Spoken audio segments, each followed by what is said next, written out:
ये बड़ी जानकारी सीएम आवास पर कार्यकर्ताओं से मिल सकते हैं सीएम योगी। पार्टी पदाधिकारी और कार्यकर्ताओं के साथ करेंगे लंच। चुनाव प्रबंधन टीम के साथ सीएम करेंगे मुलाकात। ये बड़ी जानकारी आप तक पहुंचा रहे हैं। आपको बता दें कि प्रचंड बहुमत के बाद से उत्तर प्रदेश में एक बार फिर से भारतीय जनता पार्टी की सरकार बनती है और इसी बीच लगातार मुलाकातों का दौर जारी है।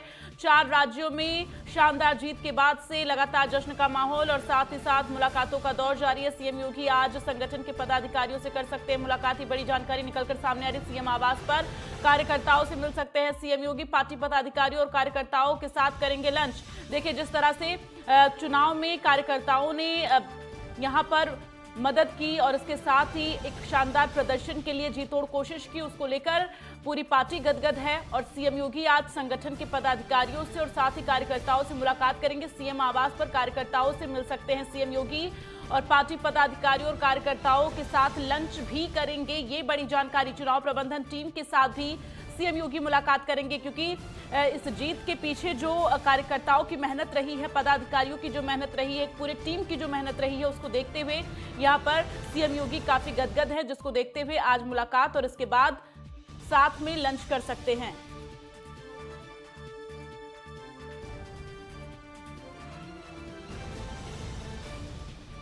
और ज्यादा जानकारी के लिए सीधे रुख करेंगे राजकुमार चौधरी, संवाददाता हमारे साथ लखनऊ से जुड़े हुए हैं। राजकुमार, देखिए, जिस तरह से एक शानदार प्रदर्शन के बाद, जीत के बाद जो टीम वर्क है, उसके बाद अब आज सीएम योगी जो कार्यकर्ता, जो पदाधिकारी जी तोड़ कोशिश किए हैं, मेहनत किए हैं, उनसे मुलाकात करते हुए, उनके साथ लंच करते हुए नजर आएंगे। क्या कुछ जानकारी इसको लेकर? बिल्कुल दीप्ति, यदि देखा जाए तो इतिहास के पन्नों को पलटिए। जैसे ही शाम के 4 बजे थे 10 तारीख को, तो मुख्यमंत्री योगी आदित्यनाथ ने बिल्कुल रुख कर दिया था पार्टी के मुख्यालय की तरफ। मुख्यालय में पहुंचे, जाके कार्यकर्ताओं का अभिवादन स्वीकार किया और कार्यकर्ताओं का धन्यवाद और आभार व्यक्त किया। उसके बाद कल पूरे दिन गहमा गहमी रही। पूरे दिन फिर कल शाम को 5 बजे कैबिनेट की बैठक बुलाई गई। बैठक में मिलने के बाद आज संगठन के जितने पदाधिकारी हैं, जो महत्वपूर्ण लोग हैं, उनके साथ 5 कालिदास मार्ग मुख्यालय पे जो मुख्यमंत्री का आवास है, उस पर एक सहभोज की एक व्यवस्था करने का जो है संकेत वो मिल रहे हैं। और इसमें केवल और केवल जो जीत है, उस जीत का जश्न किस तरीके से मनाया और किस तरीके से सहज भाव से चीज़ें कहाँ से किस तरीके से कहाँ तक पहुँची, थोड़ा हल्का माहौल, मतलब क्योंकि कार्यकर्ता रीढ़ है और कार्यकर्ता का मनोबल तभी बढ़ता है जब उसके पदाधिकारी और उनका सम्मान होता है। बिल्कुल। और देखिए, 2022 की जो जीत है राजकुमार जी, वो यहाँ पर देखिए कितना अहम, कि जो भी मिथ्या थे, जो पिछले कई सालों के रिकॉर्ड थे, उनको तोड़ते हुए और जब शानदार प्रदर्शन करते हुए ये जीत हासिल की जाती, तो जाहिर तौर पर कार्यकर्ताओं में, पूरी टीम में जश्न का माहौल तो होगा ही। बिल्कुल, 2024 का जो लोकसभा का चुनाव है, उसके सेमीफाइनल के तौर पे इसको पहले से देखा जा रहा था और वही साबित हुआ। जिस तरीके से भारतीय जनता पार्टी ने जीत हासिल की है, क्योंकि बिल्कुल कांटे की टक्कर कई विधानसभा सीटों पर, लेकिन 11 मंत्री भी हार गए, इस बात को भी इग्नोर नहीं किया जा सकता। चीज़ें बहुत बेहतर दिशा में जाती हैं और कई बार अपनी खामियों से चीज़ों को समझना चाहिए। और भारतीय जनता पार्टी का ये कैडर भी है। भारतीय जनता पार्टी अपनी खामियों से सीखती है और चीज़ों को और आगे बेहतर, क्योंकि जिस तरीके से 300 पार का नारा दिया गया था, उसको हम लोग अचीव नहीं कर पाए, भारतीय जनता पार्टी अचीव नहीं कर पाई। भारतीय जनता पार्टी के कार्यकर्ताओं को इस तरीके का मानना है, इस पर मंथन चिंतन मनन चल रहा है। लेकिन ये जो जीत है, इसको 2024 के तौर पर बिल्कुल देखा जा रहा है। प्रधानमंत्री नरेंद्र मोदी अपनी बात में कह चुके हैं, जिस तरीके से उन्होंने कार्यकर्ताओं का आभार व्यक्त किया था, उन्होंने बिल्कुल स्पष्ट तौर पर कहा कि उत्तर प्रदेश में जिस तरीके का प्रचंड बहुमत, बाकी 4 राज्यों में भी जिस तरीके का प्रदर्शन भारतीय जनता पार्टी का रहा है, उससे संतुष्ट है और कार्यकर्ताओं का मनोबल कई बार चीज़ों को बढ़ता है। तो 2024 की तैयारी, दीप्ति, इसको मानना चाहिए कि 2024 की तैयारी भारतीय जनता पार्टी ने अपनी शुरू कर दी है और कार्यकर्ताओं का मनोबल बढ़ाने के लिए जो बन पड़ेगा, जो भी होगा, वो कहीं ना कहीं भारतीय जनता पार्टी करती हुई नजर आएगी।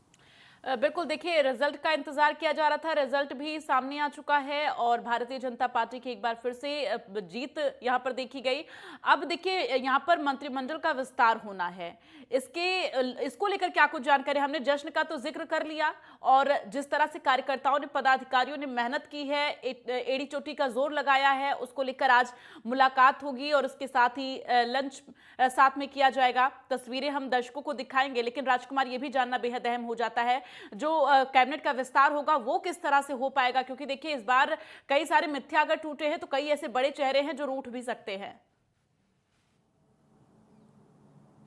बिल्कुल दीप्ति, देखिए, एक उप मुख्यमंत्री का हारना, केशव प्रसाद मौर्य का हारना जो है, वो कहीं ना कहीं बहुत अहम हो जाता है। तो जो संकेत मिल रहे हैं, जो पॉलिटिकल विश्लेषण और जो सूत्रों के हवाले से जो जानकारी मिल रही है, भारतीय जनता पार्टी इस बार ठाकुर, ब्राह्मण और दलित का कॉम्बिनेशन करती हुई नजर आएगी। दो उप मुख्यमंत्रियों की जगह बेबी रानी मौर्य का जो नाम है वो बहुत अहम दिशा में, क्योंकि वो गवर्नर रही हैं, उपराज्यपाल के पद से इस्तीफा देने के बाद फिर आगरा की जो देहात सीट है उससे वो एमएलए बनी हैं। और क्योंकि आप देखिए, अगर पूरे आंकड़े को देखते हैं तो बहुजन समाज पार्टी एक सीट पर है, तो कहीं ना कहीं भारतीय जनता पार्टी अब दलित जो है, दलित वोटर जो है, उसको साधने के लिए बेबी रानी मौर्य को उप मुख्यमंत्री बना सकती है, ताजपोशी कर सकती है। ब्रजेश पाठक का नाम भी चल रहा है। और देखिए, पूरा जो कॉम्बिनेशन है, वो जो अब तक की बिसात जो बिछी है, जो कल छन छन के देर रात तक जो खबरें मिली हैं, उससे कहीं ना कहीं पश्चिम और पूरब को बड़ा साधने का प्रयास कहीं ना कहीं किया जा रहा है। मुजफ्फरनगर को क्योंकि गन्ना बेल्ट है और किसानों का पूरा दबदबा वहाँ पर रहा है, लेकिन भारतीय जनता पार्टी को जिस तरीके से, हालांकि सुरेश राणा सहारनपुर से चुनाव हार गए और गन्ना कहीं ना कहीं गन्ना मंत्री थे, लेकिन मुजफ्फरनगर का बहुत ध्यान रखने की दिशा में कहीं ना कहीं भारतीय जनता पार्टी जाती हुई दिख रही है। बिल्कुल, कई बड़े चेहरे सामने आ रहे हैं जो उप मुख्यमंत्री की लिस्ट में जिनका नाम है। अब देखना यह है कि फाइनल किसको किया जाता है। लगातार हमारी नजर बनी रहेगी। फिलहाल आप बने रहिए राजकुमार हमारे साथ, और एक बड़ी खबर का रुख करेंगे इसी बीच, क्योंकि लगातार यूपी उत्तराखंड में नई सरकार को लेकर मंथन जारी है। बीजेपी की प्रचंड जीत के बाद प्रक्रिया जो है शुरू हो चुकी है। दोनों राज्यों में राजनीतिक हलचल तेज हो गई है। यूपी में नए मंत्रिमंडल को लेकर भी मंथन जारी है। संकल्प पत्र को पूरा करने में नई सरकार जुटेगी। देवभूमि में अगले सीएम पर बीजेपी का मंथन जारी है, क्योंकि पुष्कर सिंह धामी सीएम बनने की रेस में आगे थे, लेकिन जिस तरह से वो अपनी ही सीट से चुनाव हार गए, उसके बाद धामी को फिर सीएम बनाने के लिए बीजेपी का जो फॉर्मूला है वो किस तरह से आगे होगा, ये देखने वाली बात होगी। देवभूमि में सत्ताधारी दल बदलने का मिथक जो है वो टूटा। विधानसभा चुनाव में लगातार दूसरी बार जीतकर सरकार बनाने जा रही बीजेपी अब लोक कल्याण संकल्प पत्र में किए गए वादों को पूरा करने का काम शुरू करेगी। कल्याण संकल्प पत्र को अपना मूल मंत्र मानते हुए योगी सरकार अपने नए कार्यकाल में पहली कैबिनेट से ही इसे पूरा करने में जुटेगी। सूत्रों के मुताबिक नई सरकार युवाओं, महिलाओं, दलितों और किसानों से जुड़ी किसी एक वादे को पहली कैबिनेट में पूरा करने की घोषणा कर सकती है। कल्याण संकल्प पत्र में किसानों को सिंचाई के लिए मुफ्त बिजली उपलब्ध कराने, प्रधानमंत्री उज्ज्वला योजना के लाभार्थियों को होली और दिवाली पर एक सिलेंडर मुफ्त देने, 60 साल से अधिक आयु की महिलाओं को सार्वजनिक परिवहन में मुफ्त यात्रा, निराश्रित महिलाओं और दिव्यांगों का पेंशन बढ़ाने आदि किए गए वादों पर फैसला भी हो सकता है। माना जा रहा है कि जल्द ही इस पर फैसला हो जाएगा।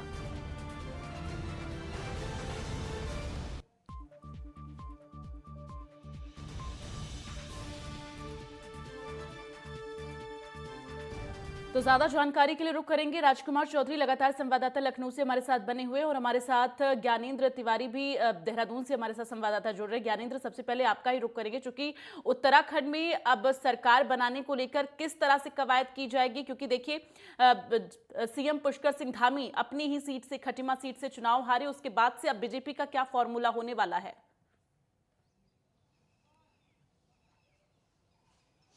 देखिए, जिस तरीके से मुख्यमंत्री धामी अपने ही सीट से विधानसभा चुनाव हार गए हैं और ऐसे में संभावनाएं लगाई जा रही हैं कि उत्तराखंड में भाजपा एक बार फिर उनको मुख्यमंत्री बना सकती है, क्योंकि हमने देखा है कि कई राज्यों में इस तरह की स्थिति हुई है। खासतौर पर अगर हम जिक्र करें बंगाल का, जिस तरीके से ममता बनर्जी अपनी पार्टी को जिताने में कामयाब हुई थी पिछले विधानसभा चुनाव में, हमने देखा था किस तरीके से, और ऐसे में वही खुद चुनाव हार गई थी, लेकिन एक बार फिर वो वहां की मुख्यमंत्री बनी थी।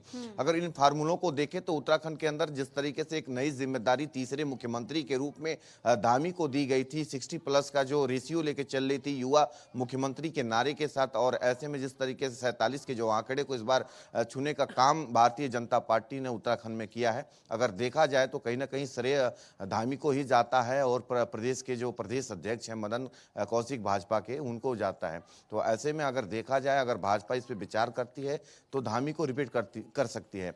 लेकिन अगर हम दूसरी तरफ देखें, जिस तरीके से तमाम ऐसे बड़े चेहरे हैं इन विधायकों में जो जीत के आए हैं, क्योंकि इनके पहले भी ऐसे नाम हैं जो पहले भी सीएम पद के लिए चर्चाओं में रहे थे। अगर हम सतपाल महाराज की बात करें, पिछली बार भी जिस तरीके से सीएम के चेहरे का बदलाव हुआ और लगातार जो नए नामों पर चर्चाएं चल रही थी, सतपाल महाराज का नाम, धन सिंह रावत का नाम लगातार जो है चर्चाओं में थी। और ऐसे में हमने देखा कि किस तरीके से भाजपा ने एक अलग ही चेहरा, क्योंकि त्रिवेंद्र सिंह रावत को जिस तरीके से कहीं ना कहीं बदलने का काम उत्तराखंड के अंदर जिस तरीके से किया था भाजपा ने, और ऐसे में एक अलग चेहरा जो कि पौड़ी से सांसद थे तीरथ सिंह रावत, उनको मुख्यमंत्री बनाया गया। हालांकि नाम कोई और चल रहा था और मुख्यमंत्री किसी और को बनाया गया। उसके बाद भी इसी तरह की स्थिति देखी गई, नाम कोई और चल रहे थे, धन सिंह रावत सतपाल महाराज के नाम चल रहे थे, और ऐसे में पुष्कर सिंह धामी को कमान सौंपने का जो काम है आला कमान की तरफ से किया गया। यानी कि कुल मिला के देखा जाए तो हमेशा से ही उत्तराखंड के अंदर भाजपा ने इस तरह की कहीं ना कहीं रणनीति बनाई कि जिसके नाम चलते रहें, जो चर्चाओं में होता है वो मुख्यमंत्री बहुत कम ही देखने को मिलता है। और वर्तमान में जिस तरह की स्थिति है, कहा यह भी जा रहा है कि धामी रिपीट कर सकते हैं, और कहा यह भी जा रहा है कि कोई एक नया चेहरा हो सकता है। तमाम सारे ऐसे चेहरे हैं जिन पे फैसला लिया जा सकता है। और अगर हम देखें जिस तरीके से ये ऐसे नाम हैं जिनको लंबे समय से ये चर्चाओं में रहे हैं और कहीं ना कहीं मुख्यमंत्री के दावेदार रहे हैं, लेकिन वर्तमान में जिस तरीके की स्थिति है, 47 सीट उत्तराखंड के अंदर भाजपा ने जीते हैं, प्रचंड बहुमत है। एक बार फिर पिछली बार जिस तरीके से 57 सीटें जीत के आई थी, और ऐसे में जिस तरीके से 2017 में देखा गया कि कहीं ना कहीं मुख्यमंत्री के तौर पे त्रिवेंद्र सिंह रावत को भाजपा ने कमान सौंपी थी, और अब कहीं ना कहीं जिस तरीके से लगातार जो मुख्यमंत्री पिछले 5 सालों में बदले हैं और अब जिस तरीके की स्थिति है, प्रचंड बहुमत है, तो देखा जा सकता है कि एक नया चेहरा भी उत्तराखंड के अंदर कहीं ना कहीं दावेदार के रूप में जिस तरीके से अगर इस फॉर्मूले पर बीजेपी चलती है कि सीएम धामी को दोबारा से एक बार फिर से मुख्यमंत्री पद का दावेदार बनाया जाए, तो जाहिर तौर पर दोबारा से चुनाव लड़वाने होंगे और एक कहीं ना कहीं चुनौती फिर आगे देखने को मिल सकती है।